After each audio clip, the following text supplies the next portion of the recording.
ನಮಸ್ಕಾರ, ನಾನು ಪೃಥ್ವಿರಾಜ್ ಹಾರನಹಳ್ಳಿ. 50 ದಿನ ಹುಡುಕದ ಜಾಗವಿಲ್ಲ. ಬೆಂಗಳೂರಲ್ಲೇ ಬಚ್ಚಿಟ್ಟುಕೊಂಡಿದ್ದ ಹೇಗೆ ಬೆಂಕಿ ಮ್ಯಾನ್. ಆಪರೇಷನ್ ಸಂಪತ್ ರಾಜ್ ರೋಚಕ ಕಹಾನಿ. ಬೆಂಕಿ ರಾಜ್ ಅರೆಸ್ಟ್.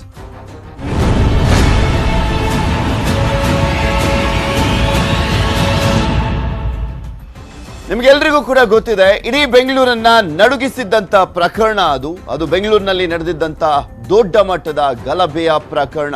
ಕಾವಲ್ ಬೈರಸಂದ್ರ, ಕೆಜಿಹಳ್ಳಿ, ಡಿಜೆ ಹಳ್ಳಿ ಈ 3 ಭಾಗದಲ್ಲಿ ಏರಿಯಾಗಳಲ್ಲಿ ನಡೆದಿದ್ದಂತ ಗಲಭೆ ಪ್ರಕರಣಕ್ಕೆ ಸಂಬಂಧಪಟ್ಟಂತೆ ಮೇನ್ ರೂವಾರಿ ಎಸ್ಕೇಪ್ ಆಗಿದ್ರು.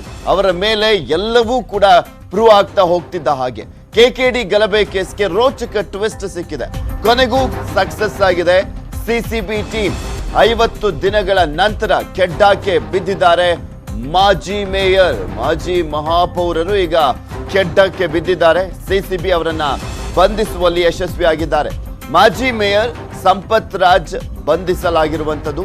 ಬೆಂಗಳೂರಿನಲ್ಲೇ ಸಿಸಿಬಿ ಬಲೆಗೆ ಬಿದ್ದಿದ್ದಾರೆ ಸಂಪತ್ ರಾಜ್. 50 ದಿನ ರಾಜ್ಯ ಹೊರ ರಾಜ್ಯದಲ್ಲಿ ಹುಡುಕಾಟವನ್ನು ಮಾಡಲಾಗ್ತಾ ಇತ್ತು ಸಂಪತ್ ರಾಜ್ರನ್ನ ಬಂಧಿಸುವಂತ ನಿಟ್ಟಿನಲ್ಲಿ. ಆದ್ರೂ ಕೂಡ ತಲೆಮರೆಸಿಕೊಂಡು ಎಸ್ಕೇಪ್ ಆಗಿದ್ರು ಈ ಮಾಜಿ ಮಹಾಪೌರ.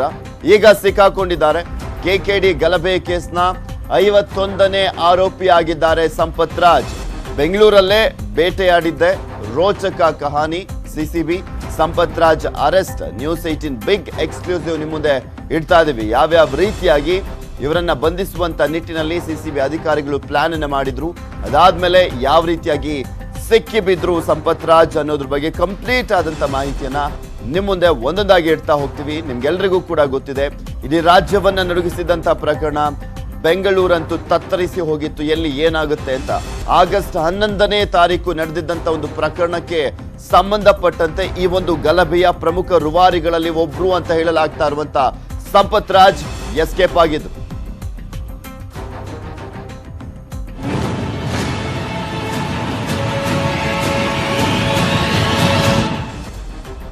ಐವತ್ತು ದಿನಗಳ ಆಟದಲ್ಲಿ ಗೆದ್ದಿದೆ ಸಿಸಿಬಿ.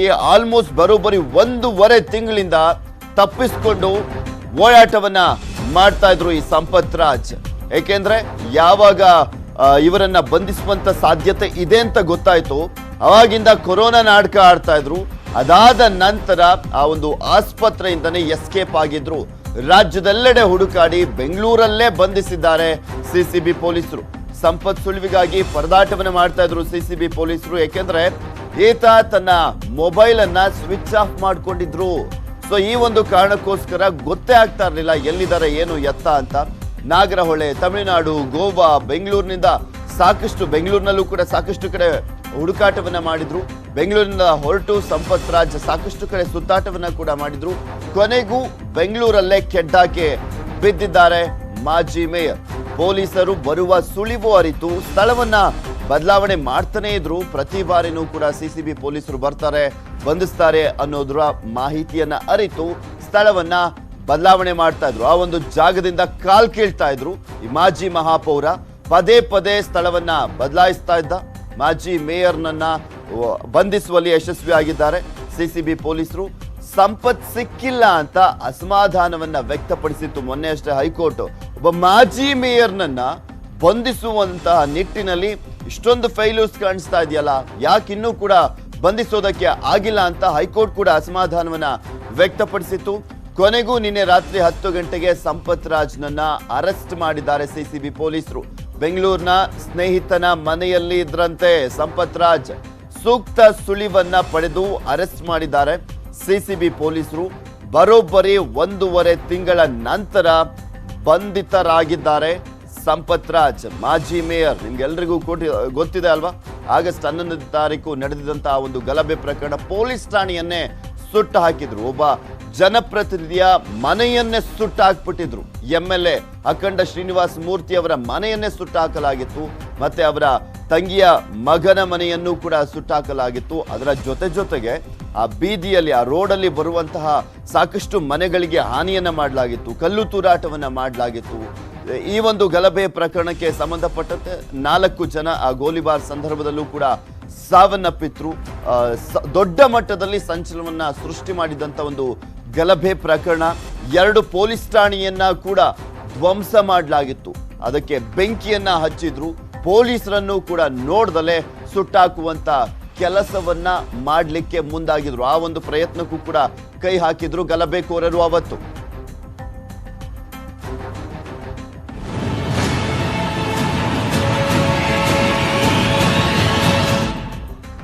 ಅಜ್ಞಾತ ಸ್ಥಳದಲ್ಲಿ ಸಂಪತ್ ರಾಜ್ರನ್ನ ವಿಚಾರಣೆ ಮಾಡಲಾಗ್ತಾ ಇದೆ. ಇಡೀ ರಾತ್ರಿ ಮಾಜಿ ಮೇಯರ್ಗೆ ಫುಲ್ ಡ್ರಿಲ್ ಅನ್ನ ಮಾಡಲಾಗಿದೆ. ಯಾಕೆಂದ್ರೆ ಈ ಎಸ್ಕೇಪ್ ರಾಜ್ ಬರೋಬ್ಬರಿ 1.5 ತಿಂಗಳಿಂದ ಕೂಡ ನಾಪತ್ತೆ ಆಗಿದ್ದಂಥದ್ದು. ಎಲ್ಲಿ ಹುಡುಕಿದ್ರು ಕೂಡ ಸಿಗ್ತಾ ಇರಲಿಲ್ಲ. ಸೊ ಹೀಗಾಗಿ ಸತತವಾಗಿ 1.5 ತಿಂಗಳಿಂದ ಇವರನ್ನ ವಿಚಾರಣೆ ಮಾಡುವಂತ ನಿಟ್ಟಿನಲ್ಲಿ ಸಿಸಿಬಿ ಸಾಕಷ್ಟು ಹರಸಾಹಸ ಪಡ್ತಾ ಇತ್ತು. ಆದ್ರೆ ಸಿಕ್ಕಿರ್ಲಿಲ್ಲ. ನಿನ್ನೆ ಸಿಕ್ತಿದ್ದ ಹಾಗೆ ಸರಿಯಾಗಿ ಡ್ರಿಲ್ ಮಾಡಿದ್ದಾರೆ. ಇಂದು ಮಧ್ಯಾಹ್ನ ಜಡ್ಜ್ ಎದುರು ಹಾಜರುಪಡಿಸುವಂತ ಸಾಧ್ಯತೆ ಇದೆ. ಯಾಕೆಂದ್ರೆ 24 ಅವರ್ಸ್ ಒಳಗಡೆ ಅವರನ್ನ ಹಾಜರುಪಡಿಸಬೇಕಾಗುತ್ತೆ. ಬಂಧಿಸಿದಂತ ಸಂದರ್ಭದಲ್ಲಿ ಸಿಸಿಬಿ ಎಸಿಪಿ ಆಗಿರುವಂತ ವೇಣುಗೋಪಾಲ್ ನೇತೃತ್ವದಲ್ಲಿ ಇವರನ್ನ ಹಾಜರುಪಡಿಸುವಂತ ಸಾಧ್ಯತೆ ಇದೆ. ಕೋರ್ಟ್ ಮುಂದೆ ನ್ಯಾಯಾಧೀಶರ ಮುಂದೆ ಹಾಜರುಪಡಿಸುವಂತ ಸಾಧ್ಯತೆ ಇರುವಂತದ್ದು. ಕಸ್ಟಡಿಗೆ ಪಡೆದು ವಿಚಾರಣೆಯನ್ನ ನಡೆಸಲಿಕ್ಕೆ ಸಿಸಿಬಿ ಸಿದ್ಧತೆಯನ್ನ ಮಾಡಿಕೊಳ್ತಾ ಇದೆ. ಈಗಾಗಲೇ 50 ಪುಟಗಳ ಮಧ್ಯಂತರ ದೋಷಾರೋಪ ಪಟ್ಟಿಯನ್ನ ಕೂಡ ಸಲ್ಲಿಸಲಾಗ್ತಾ ಇರುವಂತದ್ದು ಕೋರ್ಟ್ಗೆ ಸಲ್ಲಿಕೆ ಆಗಿದೆ. ಈಗ ಆಲ್ರೆಡಿ ಸಿಸಿಬಿ ಸಲ್ಲಿಸಿದೆ ಚಾರ್ಜ್ ಶೀಟ್ ನಲ್ಲಿ.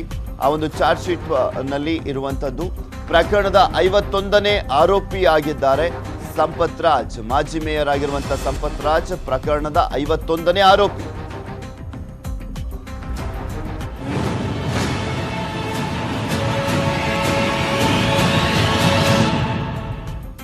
ಇನ್ನು ಈ ಸಂಪತ್ ರಾಜ್ ಸಿಕ್ಕಿ ಬಿದ್ದಿದ್ದಾದ್ರೂ ಹೇಗೆ ಅಂತ ನೋಡೋದಾದ್ರೆ ನಾವು ತೋರಿಸ್ತೀವಿ ಅದನ್ನ ಯಾವ ರೀತಿಯಾಗಿ. ಅಂದ್ರೆ ಈ ಸಂಪತ್ ರಾಜ್ನನ್ನ ಬಂಧಿಸಲಾಯಿತು ಅಂತ.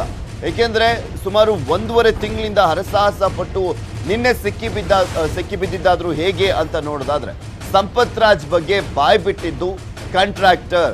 ತನ್ನ ಕಾರಿನಲ್ಲೇ ಕರೆದೊಯ್ದಿದ್ದಂತ ಕಾಂಟ್ರಾಕ್ಟರ್ ನಾಗರಹೊಳೆಯಲ್ಲಿ ಆಶ್ರಯವನ್ನ ಕೊಟ್ಟಿದ್ದ ಬಗ್ಗೆ ಮಾಹಿತಿಯನ್ನ ನೀಡ್ತಾನೆ. ಆ ಕಾಂಟ್ರಾಕ್ಟರ್ ನಿನ್ನೆ ಅಷ್ಟೇ ಅದನ್ನ ಬ್ರೇಕ್ ಮಾಡಿತ್ತು ನ್ಯೂಸ್ 18 ಕನ್ನಡ. ಯಾಕಂದ್ರೆ ಸಿಸಿಬಿ ಪೊಲೀಸರು ಆತನನ್ನ ಬಂಧಿಸಿದ ನಂತರ ಸಾಕಷ್ಟು ವಿಚಾರಣೆಯನ್ನ ಮಾಡಿದ್ರು. ಪೊಲೀಸರು ಬರ್ತಿದ್ದ ಮಾಹಿತಿ ತಿಳಿದು ನಂತರ ಎಸ್ಕೇಪ್ ಆಗ್ತಾ ಇದ್ರು ಈ ಸಂಪತ್ ರಾಜ್. ರಿಯಾಜುದ್ದೀನ್ ಶಿಷ್ಯಂದಿರ ಮೇಲೆ ಕಣ್ಣಿಟ್ಟಿದ್ರು ಸಿಸಿಬಿ ಪೊಲೀಸರು.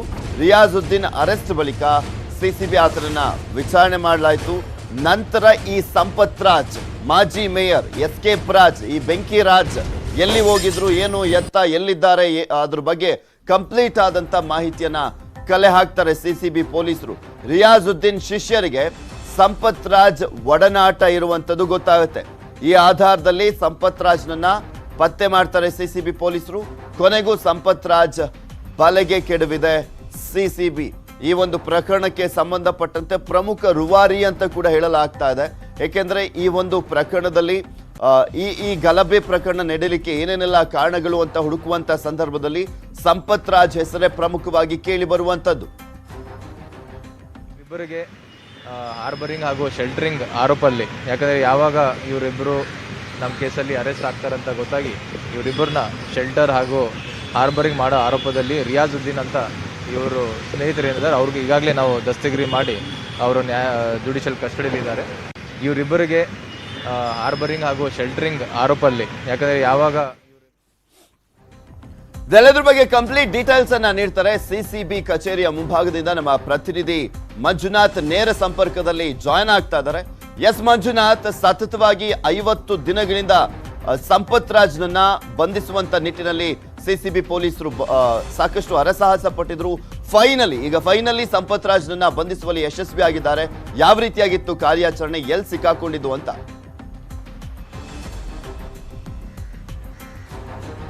ಪೃಥ್ವಿ, ಕಳೆದ 1.5 ತಿಂಗಳಿಂದಲೂ ಕೂಡ ಅಷ್ಟೇ ಡಿಜೆಹಳ್ಳಿ ಮತ್ತು ಕೆಜಿಹಳ್ಳಿಯ ಗಲಭೆ ಪ್ರಕರಣಕ್ಕೆ ಸಂಬಂಧಿಸಿದಂತೆ ಮಾಜಿ ಮೇಯರ್ ಸಂಪತ್ ರಾಜ್ ಮತ್ತು ಜಾಕೀರ್ಗೋಸ್ಕರ ಸಿಸಿಬಿ ಪೊಲೀಸರು ಹುಡುಕಾಟವನ್ನು ನಡೆಸ್ತಾ ಇದ್ರು. ಜೊತೆಗೆ ನಿನ್ನೆಯವರೆಗೂ ಕೂಡ ಅಷ್ಟೇ ಸುಮಾರು 5 ತಂಡಗಳಿಂದ ಇದೇ ಒಂದು ಸಂಪತ್ ರಾಜ್ಗಾಗಿ ಹುಡುಕಾಟವನ್ನು ಮಾಡಿದ್ರು. ಒಂದು ಕಡೆ ಮೈಸೂರಿಗೂ ಕೂಡ ಒಂದು ಟೀಮ್ ಹೋಗಿತ್ತು, ಮತ್ತೊಂದು ಕಡೆ ಮಹಾರಾಷ್ಟ್ರ, ತಮಿಳುನಾಡಿಗೂ ಕೂಡ ಅಷ್ಟೇ ಒಂದು ಟೀಮ್ ಹೋಗಿ ಆತನಿಗೋಸ್ಕರ ಹುಡುಕಾಟವನ್ನು ಮಾಡ್ತಾ ಇದ್ರು. ಆದ್ರೆ ಎಲ್ಲೋ ಒಂದು ರೀತಿ ಸಿಸಿಬಿ ಪೊಲೀಸರಿಗೆ ಈ ಒಂದು ಸಂಪತ್ ರಾಜ್ ಅರೆಸ್ಟ್ ಆಗೋದಕ್ಕೆ ಪ್ರಮುಖವಾದಂತಹ ಒಂದು ಕ್ಲೂ ಅಂದ್ರೆ ಅದು ರಿಯಾಜುದ್ದೀನ್ ಅಂತ ಹೇಳ್ಬೋದು. ಯಾಕಂದ್ರೆ ಜೆಸಿ ನಗರದ ನಿವಾಸಿಯಾಗಿರುವಂತಹ ರಿಯಾಜ್ ರಿಯಾಜುದ್ದೀನ್ ಏನು ಈ ಒಂದು ಸಂಪತ್ ರಾಜ್ಗೆ ಯಾವಾಗ ಸಿಸಿಬಿ ಪೊಲೀಸರು ಅರೆಸ್ಟ್ ಮಾಡ್ತಾರೆ ಅಂತ ಗೊತ್ತಾಯ್ತೋ ಆ ಒಂದು ತಕ್ಷಣವೇ ಆತನನ್ನ ಬೆಂಗಳೂರಿನಿಂದ ನಾಗರಹೊಳೆಯಲ್ಲಿರುವಂತಹ ಅವರ ಒಂದು ಫಾರ್ಮ್ ಹೌಸ್ಗೆ ಕರ್ಕೊಂಡೋಗಿ ಸುಮಾರು 5 ದಿನಗಳ ಕಾಲ ಅಲ್ಲಿ ಶೆಲ್ಟರ್ ಅನ್ನು ಕೂಡ ಕೊಟ್ಟಿರ್ತಾನೆ. ಯಾವಾಗ ಸಿಸಿಬಿ ಪೊಲೀಸರು ಅದೇ ಒಂದು ಫಾರ್ಮ್ ಹೌಸ್ಗೆ ಹೋಗಿ ರೈಡ್ ಮಾಡೋಕೆ ಅಂತ ಹೋಗ್ತಾರೆ, ಆ ಒಂದು ಸಂದರ್ಭದಲ್ಲಿ ಕೂಡ ಅಷ್ಟೇ ಸಂಪತ್ ರಾಜ್ ಅಲ್ಲಿಂದ ಎಸ್ಕೇಪ್ ಆಗಿದ್ರು. ಇದಾದಂತ ಬಳಿಕ ರಿಯಾಜುದ್ದೀನ್ ಅನ್ನು ಕೂಡ ಅಷ್ಟೇ ಸಿಸಿಬಿ ಅಧಿಕಾರಿಗಳು ಅರೆಸ್ಟ್ ಮಾಡಿಕೊಂಡು ಆತನಿಂದಲೂ ಕೂಡ ಅಷ್ಟೇ ಕೆಲವೊಂದಷ್ಟು ಮಾಹಿತಿಯನ್ನ ಕಲೆ ಹಾಕಿದ್ರು. ಅಂದ್ರೆ ಈ ಒಂದು ರಿಯಾಜುದ್ದೀನ್ ತಪ್ಪಿಸಿದಂತಹ ಟೈಮ್ ನಲ್ಲಿ ಆತ ಮುಂದೆ ಒಂದು ಎಲ್ಲಿಗೆ ಹೋಗ್ತಿದ್ದ ಏನು ಅನ್ನೋದ್ರ ಬಗ್ಗೆ ಮತ್ತು ಯಾರೆಲ್ಲ ಜೊತೆ ಸಂಪರ್ಕದಲ್ಲಿ ಸಂಪತ್ ರಾಜ್ ಇದ್ದ ಅನ್ನೋದ್ರ ಬಗ್ಗೆ ಕೂಡ ಅಷ್ಟೇ ಸಿಸಿಬಿ ಅಧಿಕಾರಿಗಳಿಗೆ ಇದೇ ಒಂದು ರಿಯಾಜುದ್ದೀನ್ ಹೇಳಿಕೆಯನ್ನ ಕೊಟ್ಟಿದ್ದ. ಅದೇ ಹೇಳಿಕೆಯನ್ನು ಆಧರಿಸಿ ನಿನ್ನೆ ರಾತ್ರಿ ಬೆಂಗಳೂರಿನ ಫ್ರೆಷರ್ ಟೌನ್ ನಲ್ಲಿ ತನ್ನ ಸ್ನೇಹಿತನ ಮನೆಯಲ್ಲಿ ಸಂಪತ್ ರಾಜ್ ಇರೋದ್ರ ಬಗ್ಗೆ ಖಚಿತವಾದಂತಹ ಮಾಹಿತಿಯನ್ನು ಆಧರಿಸಿದಂತಹ ಎಸಿಪಿ ವೇಣುಗೋಪಾಲ್ ಅವರ ತಂಡ ಏನು ರಾತ್ರಿ ಸಂಪತ್ ರಾಜನ್ನ ಅರೆಸ್ಟ್ ಮಾಡ್ಕೊಂಡಿದ್ದಾರೆ.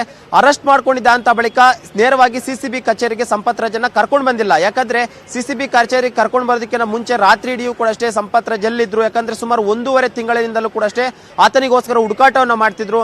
ಮತ್ತೊಂದು ಕಡೆ ಆತನಿಗೆ ಯಾರೆಲ್ಲ ಆಶ್ರಯವನ್ನ ಕೊಟ್ಟಿದ್ರು, ಜೊತೆಗೆ ಈ ಒಂದು ಸಂಪತ್ ರಾಜ್ ಎಸ್ಕೇಪ್ ಆಗೋದಕ್ಕೆ ಪ್ರಮುಖವಾಗಿ ಯಾರೆಲ್ಲ ಕಾರಣ ಆಗಿದ್ರು, ಈಗ ಸಾಕಷ್ಟು ರೀತಿಯಂತ ಒಂದು ಮಾಹಿತಿಯನ್ನ ಕಲೆ ಹಾಕುವಂತ ಒಂದು ನಿಟ್ಟಿನಲ್ಲಿ ಅಜ್ಞಾತ ಸ್ಥಳದಲ್ಲಿ ಇರಿಸಿ ಸಂಪತ್ ರಾಜನ್ನ ಎನ್ಕ್ವೈರಿಯನ್ನ ಮಾಡ್ತಿದ್ದಾರೆ. ಬಹುತೇಕ ಇವತ್ತು ಮಧ್ಯಾಹ್ನದ ವೇಳೆಗೆ ಸಂಪತ್ ರಾಜನ್ನ ನ್ಯಾಯಾಧೀಶರ ಮುಂದೆ ಕೂಡ ಅಷ್ಟೇ ಹಾಜರುಪಡಿಸುವಂತ ಸಾಧ್ಯತೆ. ಯಾಕಂದ್ರೆ ಒಂದು ಕಡೆ ಕೊರೋನಾ ಇರುವಂತ ಒಂದು ಕಾರಣಕ್ಕೋಸ್ಕರ ನ್ಯಾಯಾಧೀಶರ ಮುಂದೆ ಹಾಜರುಪಡಿಸಬಹುದು ಅಥವಾ ವಿಡಿಯೋ ಕಾನ್ಫರೆನ್ಸ್ ಮುಖಾಂತರವಾಗಿ ಕೂಡ ಅಷ್ಟೇ ಹಾಜರುಪಡಿಸಿ ಆತನನ್ನ ಕಸ್ಟಡಿಗೆ ಪಡೆಯುವಂತ ಸಾಧ್ಯತೆಗಳು ಹೆಚ್ಚಾಗಿದೆ. ಯಾಕಂದ್ರೆ ಸುಮಾರು 50 ದಿನಗಳಿಂದಲೂ ಕೂಡ ಅಷ್ಟೇ ಇದೇ ಒಂದು ಸಂಪತ್ ರಾಜ್ಗಾಗಿ ಸಿಸಿಬಿ ಪೊಲೀಸರು ಒಂದು ಕಡೆ ಹುಡುಕಾಟ ಮಾಡ್ತಿದ್ದಾರೆ. ಮತ್ತೊಂದು ಕಡೆ ಸಾಕಷ್ಟು ಜನರು ಕೂಡ ಅಷ್ಟೇ ಈತನಿಗೆ ಆಶ್ರಯ ಕೊಟ್ಟಿರೋದ್ರ ಬಗ್ಗೆ ಒಂದಷ್ಟು ಮಾಹಿತಿ ಕೂಡ ಲಭ್ಯವಾಗಿದೆ. ಯಾಕಂದ್ರೆ ಕೇವಲ ರಿಯಾಜುದ್ದೀನ್ ಅಷ್ಟೇ ಅಲ್ಲದೆ ಸಾಕಷ್ಟು ಜನರು ಕೂಡ ಅಷ್ಟೇ ಈ ಸಂಪತ್ ರಾಜ್ ತಪ್ಪಿಸ್ಕೊಳ್ಳೋದಕ್ಕೆ ಮತ್ತು ಆತ ಎಸ್ಕೇಪ್ ಆಗೋದಕ್ಕೆ ಪ್ರಮುಖವಾಗಿ ಮತ್ತು ನೇರ ಮತ್ತು ಪರೋಕ್ಷವಾಗಿ ಕಾರಣ ಕೂಡ ಆಗಿದ್ದಾರೆ. ಆ ಒಂದು ಕಾರಣಕ್ಕೆ ಯಾರೆಲ್ಲ ಶೆಲ್ಟರ್ ಅನ್ನ ಕೊಡ್ತಿದ್ರು, ಜೊತೆಗೆ ಪ್ರಮುಖವಾಗಿ ಈ ಒಂದು ಪ್ರಕರಣದಲ್ಲಿ ಸಾಕಷ್ಟು ಎವಿಡೆನ್ಸ್ ಅನ್ನು ಕೂಡ ಅಷ್ಟೇ ಸಿಸಿಬಿ ಪೊಲೀಸರು ಈಗಾಗಲೇ ಕಲೆಕ್ಟ್ ಮಾಡಿದ್ದಾರೆ. ಯಾಕಂದ್ರೆ ಡಿಜೆಹಳ್ಳಿ ಹಾಗೂ ಕೆಜೆಹಳ್ಳಿಯಲ್ಲಿ ಗಲಭೆ ಪ್ರಕರಣಕ್ಕೆ ಸಂಬಂಧಿಸಿದಂತೆ ಆಗಿರ್ಬೋದು ಅಥವಾ ಪೊಲೀಸ್ ಠಾಣೆ ಎಷ್ಟು ದಿನಗಳಿಂದ ಬೆಂಗಳೂರಿನಲ್ಲಿ ಇದ್ದಿದ್ದಂತದ್ದು ಅನ್ನೋದ್ರ ಬಗ್ಗೆ ಏನಾದ್ರು ಮಾಹಿತಿ ಸಿಗ್ತಾ?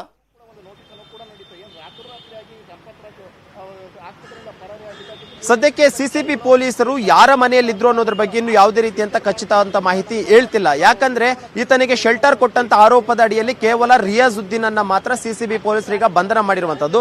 ಅದು ಬಿಟ್ರೆ ಇದು ಈ ಒಂದು ಪ್ರಕರಣದಲ್ಲಿ ಸಂಪತ್ ರಾಜ್ಗೆ ಶೆಲ್ಟರ್ ಕೊಟ್ಟವರನ್ನ ಯಾರನ್ನು ಕೂಡ ಅಷ್ಟೇ ಅರೆಸ್ಟ್ ಮಾಡ್ಕೊಂಡಿಲ್ಲ. ಕೇವಲ ಪುಲಿಕೇಶಿ ನಗರದಲ್ಲಿರುವಂತಹ ತಮ್ಮ ಸ್ನೇಹಿತನ ಮನೆಗೆ ಬಂದಂತಹ ಟೈಮ್ ನಲ್ಲಿ ಅರೆಸ್ಟ್ ಮಾಡ್ಕೊಂಡಿದೀವಿ ಅನ್ನೋ ಮಾತನ್ನ ಹೇಳ್ತಿದ್ದಾರೆ. ಹಾಗಾದ್ರೆ ಇಷ್ಟು ದಿನ ಕೂಡ ಅಷ್ಟೇ ಇದೇ ಒಂದು ಸಂಪತ್ ರಾಜ್ ಬೆಂಗಳೂರಿನಲ್ಲೇ ಉಳ್ಕೊಂಡಿದ್ರ ಅನ್ನುವಂತ ಪ್ರಶ್ನೆಗಳು ಕೂಡ ಈಗ ಎದುರಾಗ್ತಿರುವಂತದ್ದು. ಜೊತೆಗೆ ಸಿಸಿಬಿ ಪೊಲೀಸರೇ ಹೇಳಿದ್ರು ನಾಗರಹೊಳೆಯಲ್ಲಿ ಕೂಡ ಅಷ್ಟೇ ಸುಮಾರು 5 ದಿನ ಇದ್ರು. ಅದಂತ ಬಳಿಕ ಮಹಾರಾಷ್ಟ್ರದ ಕಡೆ ಕೂಡ ಹೋಗಿರುವಂತಹ ಸಾಧ್ಯತೆ ಹೆಚ್ಚಾಗಿದೆ ಅನ್ನುವಂತ ಒಂದು ಮಾತನ್ನ ಹೇಳ್ತಾ ಬಂದಿದ್ರು. ಇಂತಹ ಬೆನ್ನಲ್ಲೇ ಸಿಸಿಬಿ ಪೊಲೀಸರು ಬೆಂಗಳೂರಿನಲ್ಲೇ ಸಂಪತ್ ರಾಜನ್ನ ಅರೆಸ್ಟ್ ಮಾಡಿರುವಂತ ಒಂದು ಕಾರಣ ನೋಡ್ತಿದ್ರೆ ಬಹುತೇಕ ಇಷ್ಟು ದಿನ ಸಂಪತ್ ರಾಜ್ ಬೆಂಗಳೂರಿನಲ್ಲಿ ಇದ್ರ ಅಥವಾ ರಾತ್ರಿ ಏನಾದ್ರೂ ಅವರು ಬೆಂಗಳೂರಿಗೆ ಬಂದಿದ್ರ, ಹೀಗೆ ಸಾಕಷ್ಟು ರೀತಿಯ ಅನುಮಾನಗಳು ಕೂಡ ಈಗ ಎಡೆ ಮಾಡಿಕೊಡ್ತಿರುವಂತದ್ದು. ಸದ್ಯಕ್ಕೆ ಸಿಸಿಬಿ ಅಧಿಕಾರಿಗಳ ಕಡೆಯಿಂದ ಇದರ ಬಗ್ಗೆ ಯಾವುದೇ ರೀತಿಯಂತ ಖಚಿತ ಮಾಹಿತಿ ಸದ್ಯಕ್ಕಿಲ್ಲ. ಸಂಪತ್ ರಾಜ್ ಜೊತೆ ಎಸ್ಕೇಪ್ ಆಗುವಂತ ಟೈಮ್ ಅಲ್ಲಿ ಅವರ ಕುಟುಂಬದವರು ಕೂಡ ನಾಪತ್ತೆ ಆಗಿದ್ರು. ಅವರು ಕೂಡ ಸಿಕ್ಕಿದ್ರ? ಯಾಕೆಂದ್ರೆ ಇವರನ್ನ ಹುಡುಕುವಂತ ನಿಟ್ಟಿನಲ್ಲಿ ಪ್ರಯತ್ನ ಪಟ್ಟಾಗ ಇವರ ಮನೆಗಳು ಕೂಡ ಕಂಪ್ಲೀಟ್ ಆಗಿ ಲಾಕ್ ಆಗೋಗಿದ್ವು.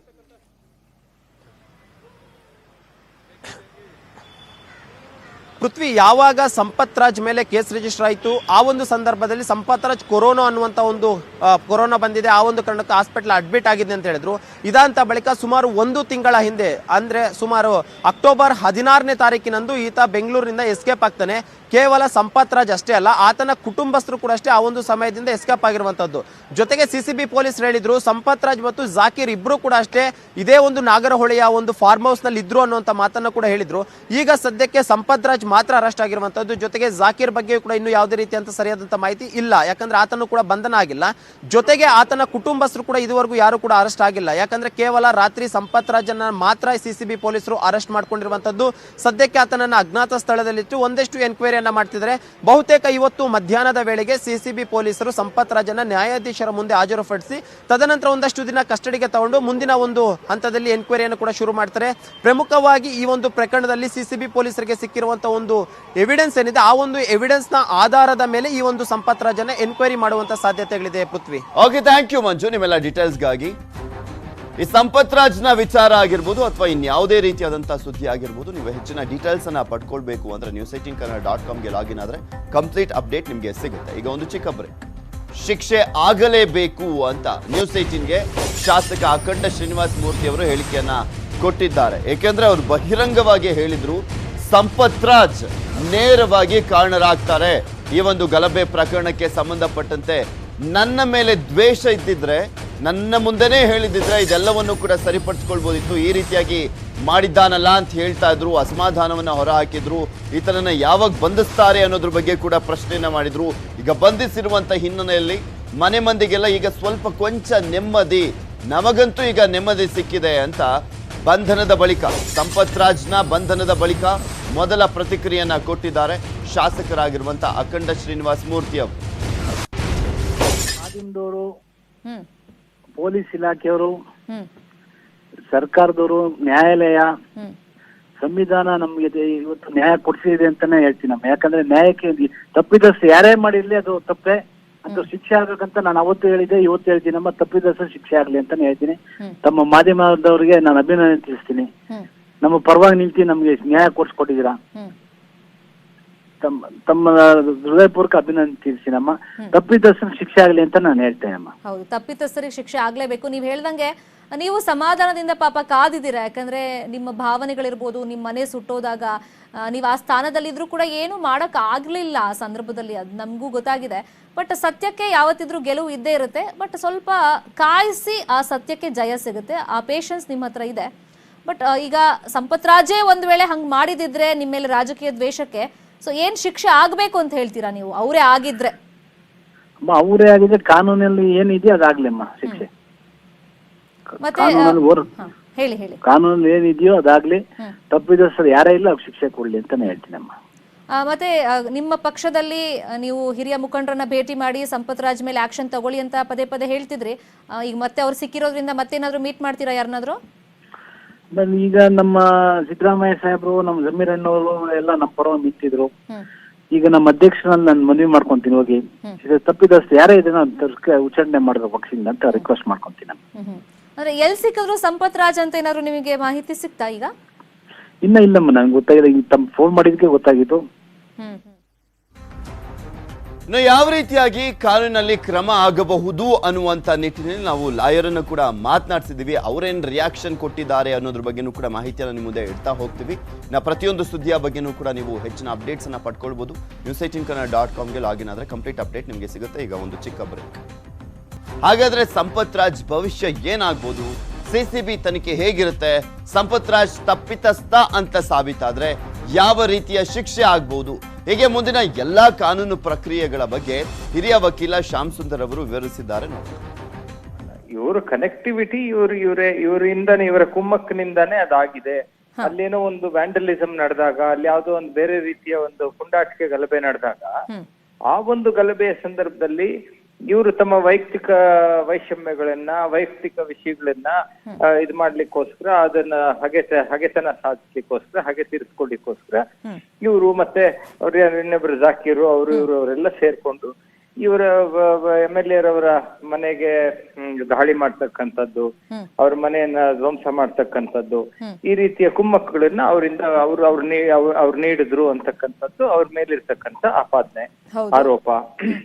ಮತ್ತೆ ಆ ಸಂದರ್ಭದಲ್ಲಿ ಅವ್ರು ಅಲ್ಲೇ ಇದ್ರು, ಅಂದ್ರೆ ಬಹಳ ಹತ್ತಿರದಲ್ಲೇ ಇದ್ದು ಅವನ್ನೆಲ್ಲ ಅವುಗಳನ್ನೆಲ್ಲ ಪ್ರಚೋದನೆ ಮಾಡ್ತಾ ಇದ್ರು, ಅವುಗಳು ಕುಮ್ಮಕ್ ಕೊಡ್ತಾ ಇದ್ರು ಅಂತಕ್ಕಂಥದ್ದು ಏನೋ ಅವ್ರ ಟೆಲಿಫೋನು, ಕಾಲ್ ಡಾಟಾ ರೆಕಾರ್ಡ್ಸ್ ಅವುಗಳಿಂದ ತಿಳಿದು ಬಂದಿರ್ತಕ್ಕಂಥ ವಿಷಯ. ಇದಿಷ್ಟು ಈಗ ಪಬ್ಲಿಕ್ ಡೊಮೈನ್ ಅಲ್ಲಿ ಇದೆ. ಚಾರ್ಜ್ ಶೀಟ್ ನಲ್ಲೂ ಸಹ ಇದೇ ವಿಷಯಗಳನ್ನ ಹೇಳಿದ್ದಾರೆ. ಅವ್ರಿಗೆ ರಾಜಕೀಯವಾಗಿ ಇದು ಏನೋ ಅಪಾನೆಂಟು, ಆ ಒಂದು ಏರಿಯಾದಲ್ಲಿ ಅವರ ಒಂದು ಇದನ್ನ ಸಾಧಿಸ್ಬೇಕು, ಇವರ ಒಂದು ಇದನ್ನ ಪ್ರಖರತೆಯನ್ನು ಕಡಿಮೆ ಮಾಡ್ಬೇಕು ಅಂತ ಹಲವಾರು ಉದ್ದೇಶಗಳಿರ್ಬೋದು. ಈಗ ಒಂದು ಕ್ರೈಮ್ಗೆ there should be a motive, ಒಂದು ಮೋಟಿವ್ ಅಂತ ಇರ್ತದೆ. ಆ ಒಂದು ಮೋಟಿವ್ ಅಂತ ಇದ್ಮೇಲೆ ಅದನ್ನ ಮಾಡ್ತಕ್ಕಂಥ ಇಂಟೆನ್ಷನ್, ಈ ಒಂದು ಉದ್ದೇಶದಿಂದ ಅದನ್ನ ಮಾಡ್ತಕ್ಕಂಥ ಒಂದು ಇಂಟೆನ್ಷನ್, ಉದ್ದೇಶ, ಅದು ಉದ್ದೇಶ ಇಟ್ಕೊಂಡು ಅದಕ್ಕೆ ತೆರನಾಗಿ ಒಂದು ಇದು ಪ್ರಿಪರೇಷನ್ಸ್ ಮಾಡ್ಕೊಳ್ತಕ್ಕಂಥದ್ದು, ಆಮೇಲೆ ಅಟೆಂಪ್ಟ್ ಮಾಡ್ತಕ್ಕಂಥದ್ದು, ಆಮೇಲೆ ಕೊನೆಗೆ ಕಮಿಟ್ ಮಾಡ್ತಕ್ಕಂಥದ್ದು ಅಫೆನ್ಸ್. ಇವಿಷ್ಟು ಸ್ಟೇಜ್ಗಳು ಒಂದು ಅಫೆನ್ಸ್ ನಡೆಯುವಾಗ ಇವಿಷ್ಟು ಸ್ಟೇಜ್ಗಳಿರ್ತವೆ. ಸೊ ಹಾಗಾಗಿ ಪೊಲೀಸರು ಎಲ್ಲ ಒಂದು ರೀತಿಯ ಸ್ಟೇಜ್ ಅನ್ನು ಪುಷ್ಟೀಕರಿಸುವಂತ ಎವಿಡೆನ್ಸ್ ಅನ್ನು ಸಂಗ್ರಹಿಸಬೇಕಾಗುತ್ತೆ. ಅವ್ರಿಗೆ ಯಾವ ಉದ್ದೇಶ ಇತ್ತು, ಯಾಕೆ ಈ ರೀತಿ ಉದ್ದೇಶ ಇತ್ತು, ಆ ಉದ್ದೇಶ ಇದ್ದಾದ್ಮೇಲೆ ಅದನ್ನ ಉದ್ದೇಶವನ್ನ ಈಡೇರಿಸ್ಕೊಳ್ಳೋದಕ್ಕೆ ಅವ್ರು ಯಾವ ರೀತಿ ಪ್ರಿಪರೇಷನ್ ಮಾಡ್ಕೊಂಡ್ರು, ಯಾವ್ಯಾವ ರೀತಿ ಬೇರೆಯವ್ರ ಜೊತೆ ಸಂಚೇನಾದ್ರೂ ರೂಪಿಸಿದ್ರ, ಎಲ್ಲಾದ್ರೂ ಕಲಿತು ಈ ರೀತಿ ಒಂದು ಗಲಭೆ ಸೃಷ್ಟಿ ಆದಾಗ ಅಥವಾ ಗಲಭೆಯನ್ನ ಸೃಷ್ಟಿ ಮಾಡಿಸಿ ಆ ಒಂದು ಸಂದರ್ಭದಲ್ಲಿ ಈ ತರದ ಒಂದು ವ್ಯಾಂಡಲಿಸಮ್ ಅನ್ನೋ ಒಂದು ವಿಶ್ಲೇಷಣದವರೆಗಿನ ಸುದ್ದಿಗಳು ನೋಡ್ತಾರೆ ನ್ಯೂಸ್ 18 ಕನ್ನಡ. ಜಾಲ ನಮ್ಮದು, ಬಲ ನಿಮ್ಮದು.